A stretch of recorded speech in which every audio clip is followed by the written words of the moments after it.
5월 6일 목요일 은총의 숲 새벽 묵상을 시작하겠습니다. 오늘의 성경은 욥기 25장 말씀입니다. 빌닷의 세 번째 공박. 욥의 세 친구 가운데 소발의 말이 세 번째에서 빠집니다. 이는 욥의 친구들의 지혜가 이제 한계에 이르렀다는 것을 암시해 주는 거지요. 25장에 나오는 빌닷의 말도 겨우 6절밖에 되지 않습니다. 빌닷은 이 짧은 말을 통하여 인간은 하나님 앞에서 아무것도 아닌 존재라고 말을 합니다. 빌닷은 하나님이 높은 하늘에서 우주의 질서와 안정을 주관하심으로 화평을 이루시는 분이라고 말합니다. 이를 강조하기 위해 그는 하늘나라와 군대, 달과 별들을 동원하여 설명합니다.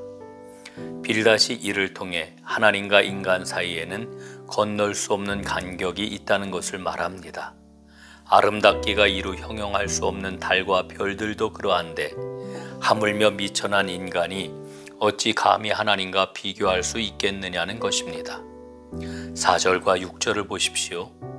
그러니 어찌 사람이 하나님 앞에서 의롭다고 하겠으며 여자에게서 태어난 사람이 어찌 깨끗하다고 하겠느냐.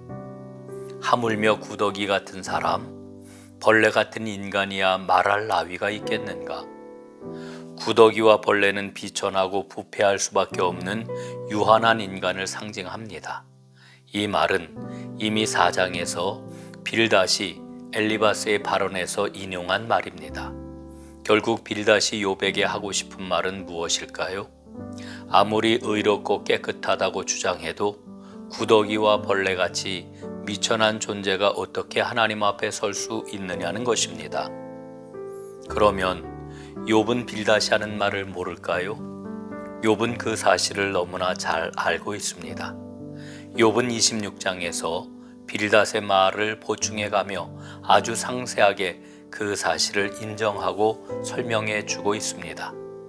인간의 전적인 타락에 비추어 보면 이 사실은 너무나도 분명하지요. 예레미야는 만물보다 더 거짓되고 심히 부패한 것이 마음이라 이를 누가 능히 알리오 라고 하지 않았습니까?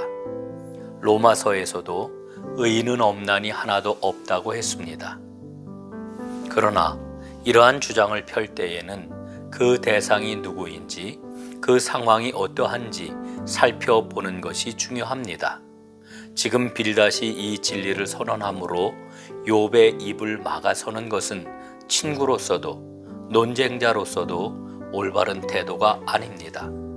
흥미롭게도 시편 8편은 욥기 25장처럼 하나님의 주권과 위엄을 동일하게 찬양합니다.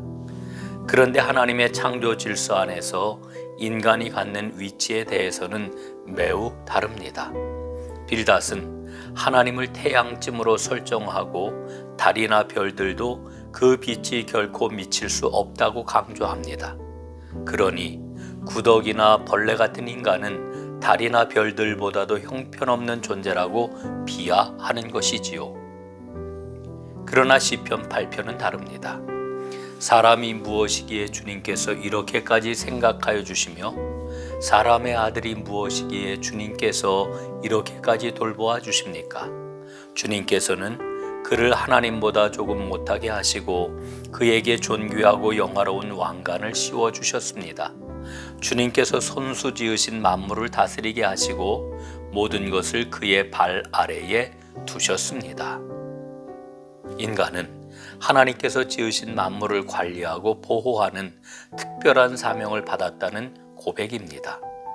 그런데 빌닷은 그 사명의 관을 마구 벗겨내고 있습니다. 인간은 하나님 앞에 비천하고 한계가 분명한 존재입니다. 그러나 동시에 하나님의 특별한 사명을 가진 존재이기도 합니다. 하나님은 오늘도 그 사명을 붙잡고 하나님과 동역하기를 기뻐하는 사람을 찾고 계십니다. 하나님께서 비천하고 유한한 인간을 하나님의 동역자로 세워주셨음을 잊지 않게 하옵소서. 아멘.